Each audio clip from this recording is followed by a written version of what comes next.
निःशुल्क ज्योतिष परामर्श केंद्र में आप सभी का स्वागत है। जैसा कि हमने पिछली बार आपको बताया था कि चंद्रमा हमारे महसूस करने की शक्ति प्रदान करता है।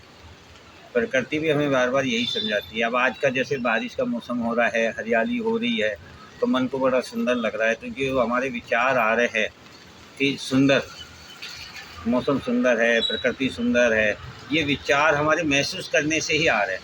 अर्थात महसूस करने की शक्ति को हमको मजबूत करना होगा यदि हमें समस्याओं के समाधान पाना है। तो प्रकृति ने हमें 5 साल पहले से समझाना शुरू कर दिया है कि महसूस करने की शक्ति को जागृत करो।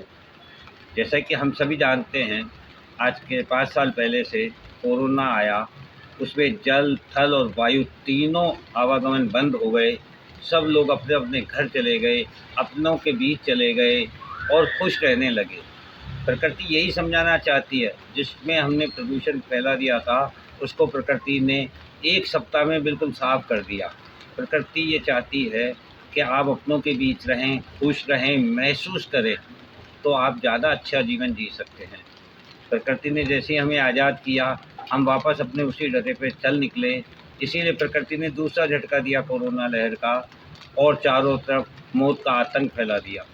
तब भी हमें समझाने के लिए, महसूस करने के लिए बताया था कि आपके अपने ही आपसे दूर भाग रहे हैं, आपके साथ नहीं रहना चाहते हैं, आपको अलग रखना चाहते हैं। आप यदि इस दुनिया से चले जाते हैं तो आपका दाह संस्कार करने के लिए आपके लोग आपके साथ नहीं जाते हैं। फिर भी हमने ये महसूस नहीं किया भी, लेकिन उसको अपने ऊपर शामिल नहीं किया। और प्रकृति ने जब हमें फिर आज़ाद किया, हम फिर वापस उसी डरे पर चल निकले हैं। अब प्रकृति हमें किसी भी प्रकार का अवसर प्रदान करने के उसमें नहीं, विचार में नहीं है। अब हमें अंतिम मौका है।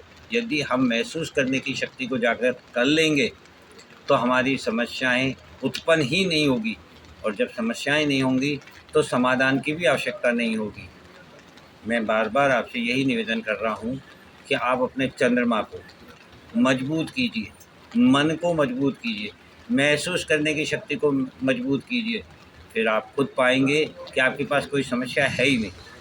और मन को, चंद्रमा को महसूस करने की शक्ति को मजबूत करने का एकमात्र जो उपाय है वो है ध्यान, साधना, योग। मैं आज इतना ही कहना चाहता हूँ। आगे फिर इस विषय में बात करेंगे। नमस्कार, जय हिंद, जय भारत।